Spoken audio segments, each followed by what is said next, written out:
All right, we have one more act in the first half. How do you feel about the diversity so far? Austria, America. We've got someone from the other side of the world. Does anyone want to take a wild guess? Australia? Who said New Zealand? I can't see you, but you won. You won absolutely nothing. But he's coming on stage. I'm really sorry.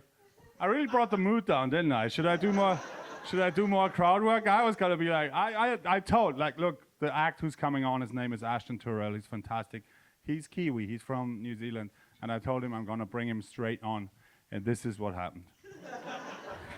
I'm gonna bring him on now. So if you guys could just start clapping, maybe that'd be great. All right, go crazy, go mad for Ashton Tourell!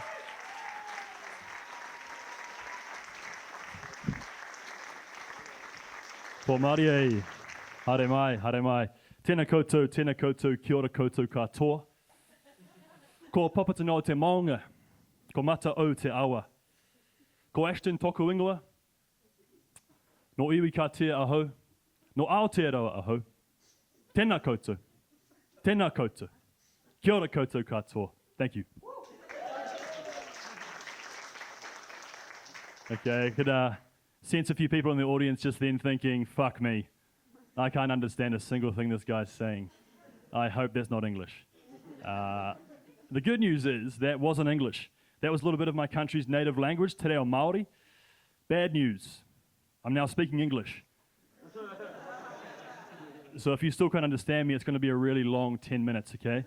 So sit back, relax, and turn the subtitles on, okay? So here we are, we're in Kleines Theater. Fantastic venue, right? Fantastic venue. Very cool. Yeah. So I did the first lesson of Duolingo. I know that Kleines means small, so we're in a small theatre apparently, but just so happens that this is the biggest theatre I've ever performed in. Okay, this is huge. Right? I literally can't see shit. I can't see anything right now. I can see some feet in the front row. I can unfortunately see you, which is a shame. Otherwise, I can't see anything. So I want to do a bit of an experiment. I want the person who's furthest from the stage, I can't see you, but I want you to yell out, when I say go, I want you to yell out woohoo, whoever's furthest from the stage. Okay, go for me now. Okay, that was 4 seconds, okay? So the speed of sound is 360 meters per second. So I'm guessing this venue is about 1.2 kilometers long.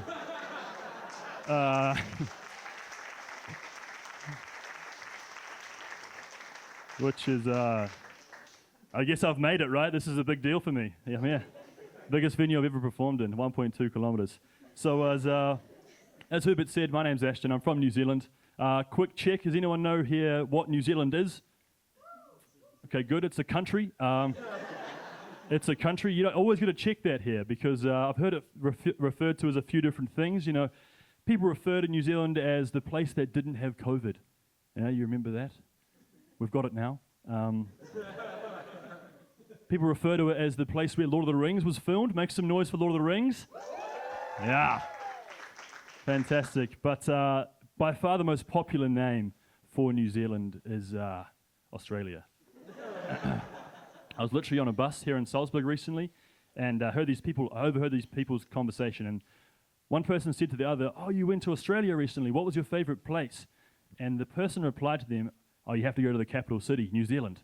I was thinking to myself, I got a little bit angry, right? But then I realized they're American tourists, okay? They don't... They're lacking that, what's the word? Education. Education. No, but just to clear it up, Australia and New Zealand, 2 separate countries, okay? There's a simple test you can do, though. If you ever meet someone and you're not sure if they're from Australia or New Zealand, there's a simple test, okay? Talk to them. 30 seconds, 60 seconds at most, okay? If, after talking to them, you realize they're really cool, really funny, really smart, really good looking, really good at sport, really good at comedy, they're probably Australian. If they're none of those things, probably a New Zealander. If they're none of those things, they're really loud, they're an American, okay? And if they've got bad teeth, they're British, okay? Easily done. So the difference to me between New Zealanders and Australians, though, is kind of like the difference between Austrians and Germans. But who's who?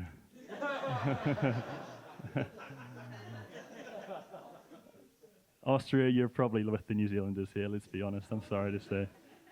No, but the main difference between Australia and New Zealand is definitely the wildlife, okay? You see, in Australia, every animal can, will, and wants to kill you, okay? They've got spiders, they've got snakes, they've got crocodiles, they've got sharks. Even the people want to kill you, okay? That's where they sent the criminals, you know.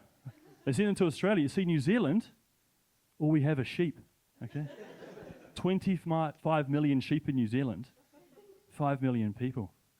It works out at 5 sheep for every person, okay? And the good thing is, you get given these sheep at birth, right? You come out of your mother's womb, and the local farmer's standing there already. G'day, mate, how you going? Got your 5 sheep for you there? Yeah, I'll count them for you. 1 sheep, 2. He falls asleep. He's counting sheep. Thank you. Thank you. That's what you pay for, right? That's what you pay for. That kind of comedy. That kind of comedy. No, but New Zealand's you might be asking yourself, you know, Ashton, why is the local farmer in your hospital room when you're born? And it's a good question. The reason is that 9 times out of 10 in New Zealand, the local farmer's also the local doctor and the local midwife. So yeah, it's a bit of a weird country. We do have one other animal in New Zealand. Sadly, this animal's population is not doing so well. It's actually going extinct, which is quite sad. It's the kiwi bird. You may have heard of the kiwi bird. It's going extinct. But I kind of think it deserves it, okay? Because it calls itself a bird, right? But tell me, what are some key characteristics of a bird? Just yell something out. Can fly, exactly. Anything else? Has wings, fantastic. You see, the kiwi bird, no wings, can't fly, deserves what it gets. You see, the New Zealand government, we tried to implement an initiative to try and bring back the kiwi population. Turns out Red Bull doesn't give everything wings, okay? Doesn't give everything wings. But no, it's a weird country. I lived there for 25 years, and I never once seen a kiwi bird. You know, I'm starting to believe it doesn't exist. I think it's New Zealand's version of Bigfoot. Okay, I think it's a conspiracy theory. But has anyone here seen a kiwi bird before? Yeah? What do they look like? How can you describe one?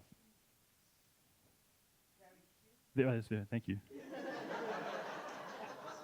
Very similar to the people, am I right? Thank you. Now,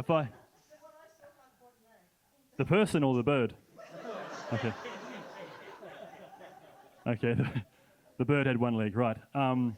The best way I can describe it for people who haven't seen it is if you imagine the fruit, okay, the kiwi, the fruit, exactly the same, just with a beak, 2 legs. To be honest, if you threw a fruit and you threw a bird, the fruit would fly better, okay? Easy as that. So yeah, that's we got two animals in our country. I moved from New Zealand to Austria. It was 2.5 years ago.